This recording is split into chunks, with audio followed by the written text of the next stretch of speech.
this administration has made its opposition to domestic oil and gas production crystal clear, on and off federal lands and waters. Secretary Holland, when you were before the committee early last year, I told you that I support the administration taking a brief pause to review the oil and gas program before resuming lease sales. In July, while you were here during last year's budget hearing, I made clear that the time for a pause had come and gone. But almost a year and a half into this administration, and as the world begs of North American oil and gas, we still have no new leases.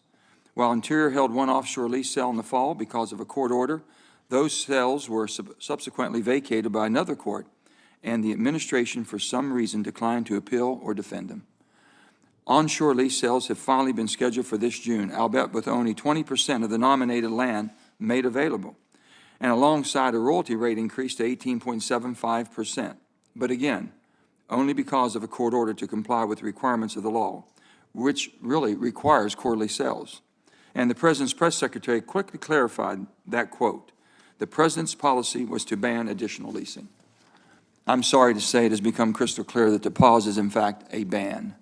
Making good on that ban, a week ago today, the Interior Department announced it would not be holding the 3 remaining offshore lease sales that could be held under the current 5-year program.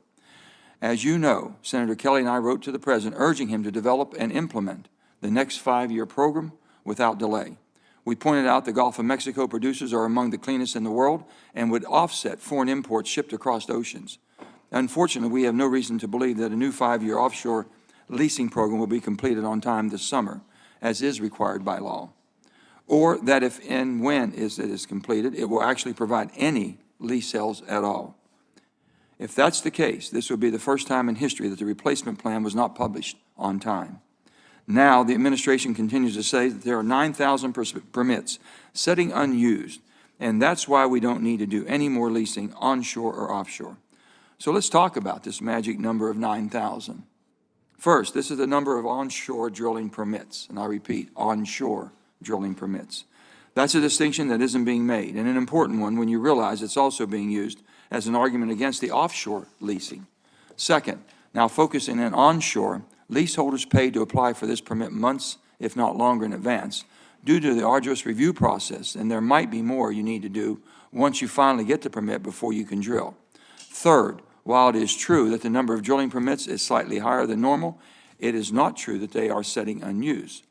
Planning, scheduling, a drill rig, finding labor, materials, these all take time, which is why the permits are valid for 2 years and can be extended for good cause. And this makes sense. According to the Bureau of Land Management, over 7,000 of those permits were extended past their initial 2-year term. Now that oil prices are high, we're quick to forget that there were unprecedented negative oil prices in April in 2020 and during the COVID pandemic. So it is not surprising that companies asked for permit extensions and that BLM granted them. Now, I'm not naive enough to how business operates. Oil and gas companies can get these leases and hold on to them at such a low rental rate compared to state and private land that it also makes sense to have them on their books for inventory, even if the plan isn't necessary to develop them at all. We make it too easy. That's been the problem. That's what we thought it would be. We'd get something back from you all that would show how we could correct that. Let me be clear, and I agree that federal lease terms should be competitive with the state and private markets, and we should not be making our public lands a bargain basement deal. I also believe that we ought to streamline our permitting process so that it's more comparable to state and private land. We're at 12.5%, they're at 16.6%. They're willing to pay the 16.6 because of the time element involved. But if the administration's argument is that industry is to blame for sitting on these leases and permits, then why don't they do something about it? Why don't we make the changes? The fact is the Department of Interior already has authority to adjust royalties to be competitive, address venting and flaring, fix bonding rates, and raise rental rates to encourage production.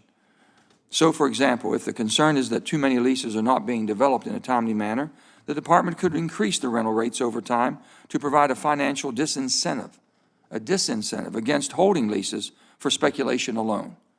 You don't need legislation or new authority to do this. You have the ability to do it, and we've been looking for your plan. $1.50 an acre for the first 5 years and $2 an acre thereafter, that's a sweetheart deal that doesn't give the needed push to develop. Instead, the BLM scheduled lease sale in June simply raised the royalty to 18.75, which was a penalty. on onshore, which is further than I would have gone, and I've said that, and doesn't discourage setting on the lease, but the royalty on its own may disincentive pursuing federal leases at all. Elsewhere, the administration has not been shy about rulemaking that has chilled investment in the oil and gas sector. So I don't understand why they have not made these common sense changes, which we've talked about.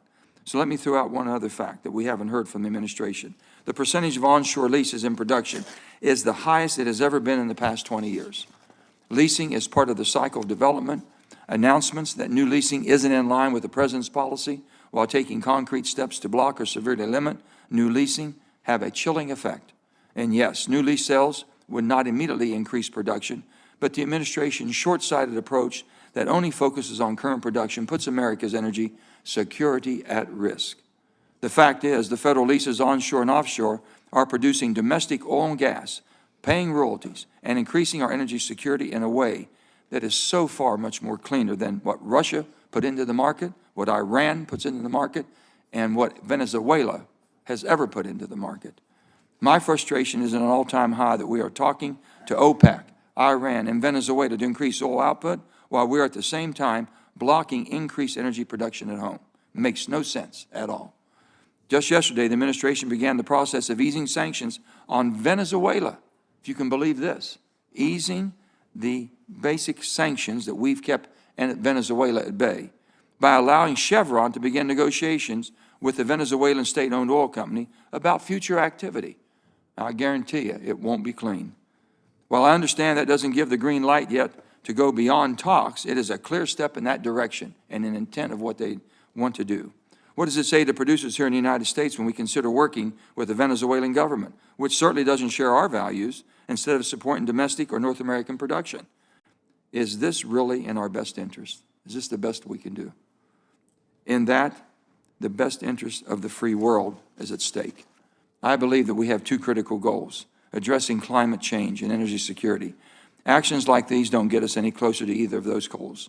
From a methane emission standpoint, Venezuelan oil is among the dirtiest anywhere in the world.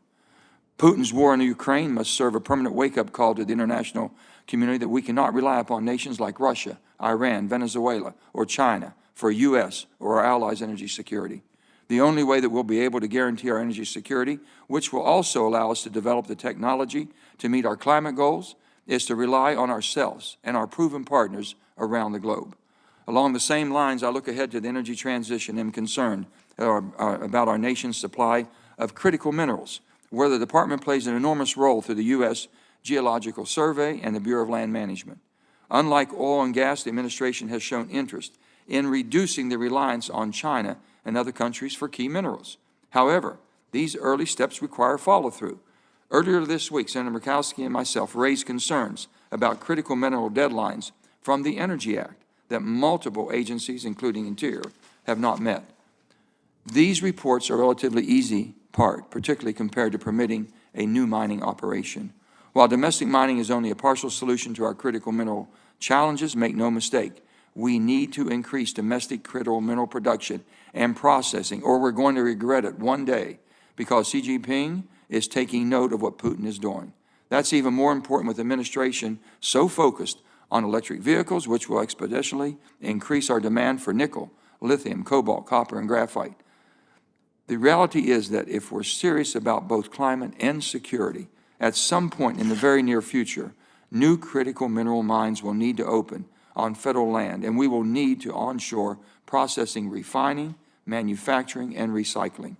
Given my experience with the so-called leasing pause and the missed Energy Act deadlines, I must admit that I am skeptical that this administration will ultimately support the development of these types of critical minerals projects in the United States of America. Given my experience with the so-called leasing pause and the missed Energy Act deadlines, I must admit, again, that I'm concerned. I hope for the sake of our country that I'm proven wrong.